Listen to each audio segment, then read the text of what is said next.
shivering, and being cold after surgery. So this is a very common complaint of patients who have surgery before, and a lot of times the patients come back for, they've had one round of BBL somewhere, and then years later they come and they're having a BBL again, and they always seem to remember that they were shivering and very cold after they came out of surgery.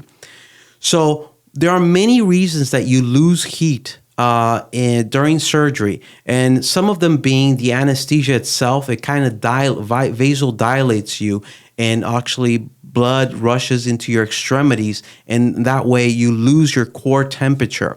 Another way is that the OR is extremely cold environment, and that is kept that way purposefully to prevent infection and actually keep the humidity in the OR at a certain amount.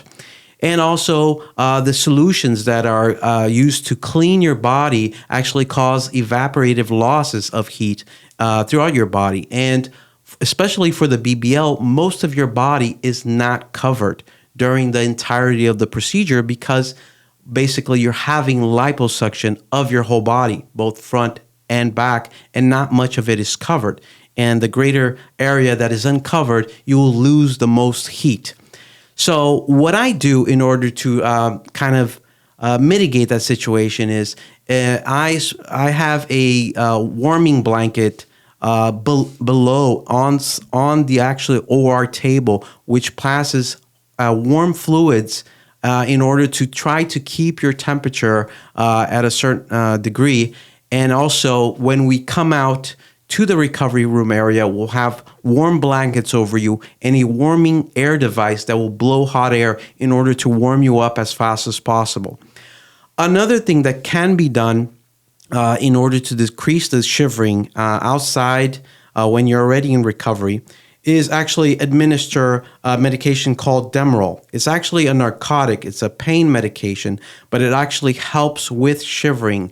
It's one of the effects of the Demerol is to decrease shivering. But I tend to do my best not to use Demerol on patients. And the reason is because Demerol itself as a narcotic has many adverse effects. It increases the chances of you having nausea after surgery significantly, along with other possible complications. So I try to use that as a last measure, and I try to avoid it at all costs because usually the shivering will stop within about 30 minutes, 40 minutes or so, hopefully. And usually sometimes the effects of Demerol, especially the nausea, the effects can be very prolonged, and it'll actually serve you better not to get Demerol during your recovery period than getting it.